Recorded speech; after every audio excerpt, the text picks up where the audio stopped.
because I did a fan film that Kevin Smith was asking for. He asked for a Batman versus Darth Vader cartoon, and I just went and did it for him for his podcast, and that landed me a job working for Kevin Smith when I was like 21 or something like that. And so, my career started with essentially a fan film, and I think that they're a great way to practice. You already have a built-in audience of people who will watch it based on the fact that they like the characters. And if you're not going into it thinking, I'm going to make a bunch of money off this and sell it, because you can't do that, they're a lot of fun to do. And I think it's totally fine. In our era that we live in now of YouTube, there's like an amazing Batman versus Predator one. Yeah. There was there was a director who got work based on doing a Star Wars fan film. I think, was it Josh Trank? Someone, not that he's crushing and killing it these days, but someone did this Star Wars fan film. It was called they're throwing this party and someone pulls out a lightsaber and then a bunch of it was like Cops, but with stormtroopers. Oh, wow. And I don't remember, I think it was called Leia's 21st birthday party or something like that. I don't remember who did it, though. Anyway, there was this fan film that got a director a lot of work, and I think that's a great way. And I watched some of these fan films. You sent me one, and then I looked up a couple more, and they're really fantastic, especially from the mindset of this is someone's practice first film. You could spend $70,000, $120,000 going to college and to film school, or if you just want to make stuff, go make one of these fan films for a couple grand and see what you can do and see if you love it. And if you love that, keep doing it. Agreed. And there's so many cool ones. We'll share our favorite fan films out. I would make a fan film. My fan film would be Mean Girls 3 Prison Rules. It's a women in prison film. We'd bring Lindsay Lohan back. We'd have a bunch of hot sex. Because you know who started in women in prison films is Jonathan Demme. He made Caged Heat for Roger Corman. So I've always been a fan of women in prison, and I've always been a fan of vaginas and eating vaginas. So that would be my fan film. And I'm sorry, I keep bringing it back to that. I'm just so horny today. I don't know what it is. Okay, so we have a guy named great segue. His name is Jason Brooks, and he has a fan film coming up. I saw the trailer for it. It looks fucking awesome. He plays Jason Voorhees in a movie called Vengeance. So we're going to talk to him for a couple of minutes just about his inspiration and about why he chose to do a fan film, what the trials and tribulations of doing a fan film are. So here we go. This is Jason Brooks. I am here with Mr. Jason Brooks.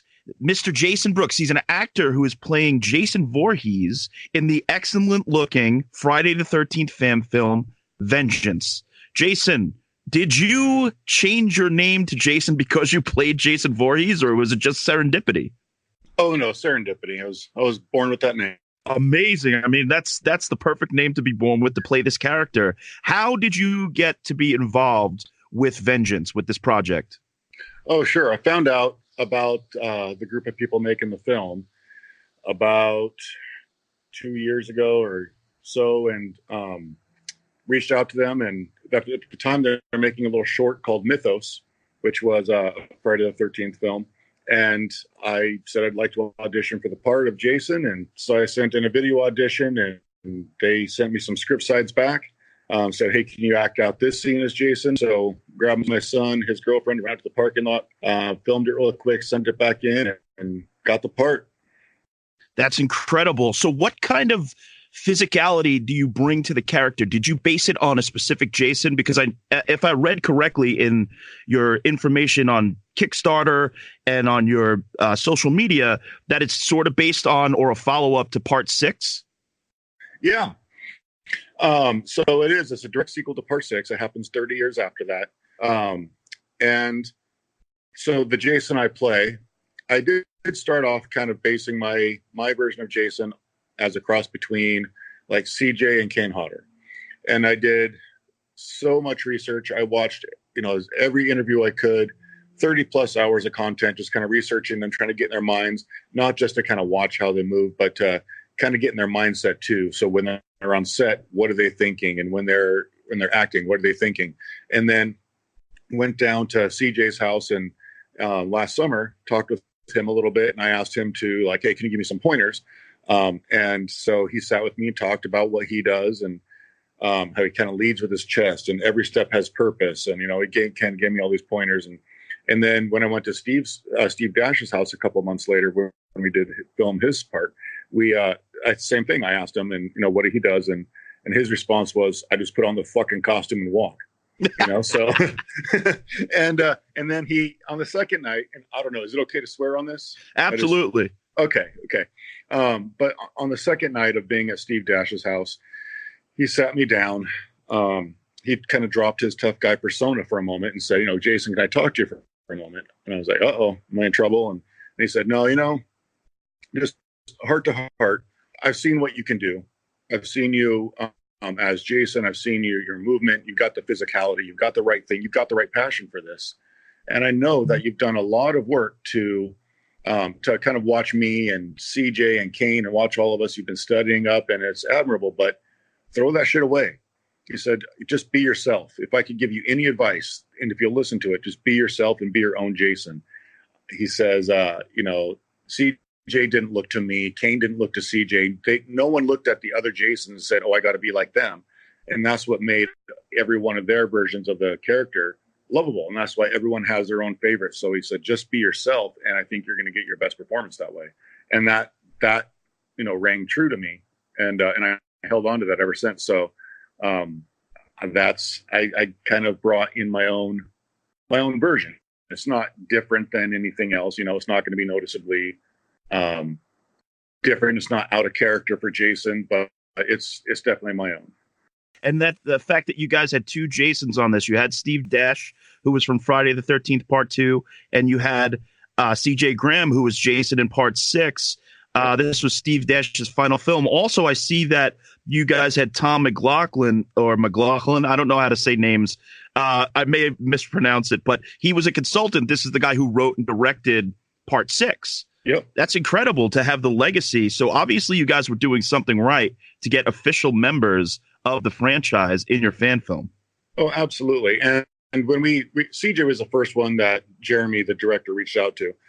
Jeremy and I were talking one night about the short film Mythos, and we got a lot of feedback that people didn't want a short; they wanted a full feature, and what would we do? So we talked about it, and I said, well, why don't you just incorporate the Elias story you've always wanted to talk about? And he's like, really? But the character would have to be played by someone epic for anyone to buy it, and to really to buy into that character. And I said, why don't you get CJ? He's like, am I really just going to go call CJ up and say, be in our film? And I said, yeah. So after a couple of beers, he sent CJ an email, and CJ wrote back pretty quickly. And he said, yeah, I just saw your guys' trailer for Mythos. I saw the work you're doing. I'm very interested. Let's talk tomorrow. So CJ called him the next day and said, yeah, I dig it. I'm in. Let's do this. And send me over the paperwork that shows I'll agree to do this, paper of intent, and let's get us rolling. And that happened to be Friday the 13th. That same day. So it was that was pretty serendipitous. And then with Steve, we really wanted Steve in the film. We knew his health was not very good. We heard about that from some fans, like he wouldn't be able to travel or anything. But one of our team members, Jules Valenti, was at a convention with him, and she's like, well, should I talk to him over here? I'm like, absolutely, let's do it. And so she talked to him, and he's like, no, my health, I can't fly out to the Northwest in February and go film. That's, not good for me and stuff. And so then I had said, well, why don't we bring it to you? Like, we'll write it in a way that we can come to you. And whether you're at a convention that you're already going to be at, or you're going to be somewhere, we'll figure out a location that we could take you to for a moment, film your part, and get you in there. And so that kind of is what turned it too. He's like, you know what, with the work you're doing with the Children's Hospital, the money you're raising for that, your passion for this film, and how much you want me to be in it, and the fact that you're willing to come to me, I'm in. And if anyone who knows Steve saw, he like wore his Vengeance shirt every day. He promoted it. He loved the story, what we're doing, and then he was on board. So very, very smart producer's mind to bring the movie to the actor. I also, but yes, I wanted to mention this, and you mentioned it, that in the Kickstarter stuff, it says that you guys were raising money for a children's hospital. Is it Shriners? Yeah, Children's Hospital. Shriners Children's Hospital. Correct. What a lovely thing to do. I full disclosure, and I'm not just tooting my own asshole here. Even when I was broke, I would donate monthly to the St. Jude's Children's Hospital, because there's nothing worse to me than seeing sick children. And I'm getting all choked up here, but I'm really serious. That's like one of my things that I like to donate to. And the fact that you guys did that is so beautiful. Thank you so much. To kill camp counselors in the name of sick children is just such a nice thing. Absolutely. It's, I mean, I volunteer at a haunted house here at the Shriner Niles Haunted House out in Washington. And I know that they do some good work raising some money for the Shriners Children's Hospital. So it was something that I was already kind of participating in. And we decided, hey, you know what, why don't we try to do some good with this as well? And so we have been raising money and you know, through the Kickstarter and through donations of people and through various things we've been able to auction off or sell, we've raised, and we have given to the Shriners Children's Hospital $23,000 so far. Wow. Amazing. That's so great of you guys. If you go to the Shriners Children's Hospital website, there's a link at the top that you can go and make donations directly to them. You can add some notes in there too if you'd like to do it in the name of the film. We're also going to be releasing a Blu-ray in the future for the film after the film is out, and it's, you know, we can get the behind the scenes content done and everything. We cannot make any money on that. So after the cost of the actual making of the Blu-rays and the shipping, the rest of the money is going to go to the Children's Hospital. Really, what a wonderful cause. Thank you guys so much. I see here in the cast Diana Prince, a.k.a. Darcy the Mail Girl, my co-worker on The Last Drive-In with Bob Briggs. So, yeah. I worked on The Last Drive-In. I wrote the theme song, and I've been on the show. I did a couple of musical numbers with Bob, and Diana's very lovely. Darcy's lovely, and I hope to have her on the show and talk about Halloween 3. What was it like working with her? Oh, it's awesome.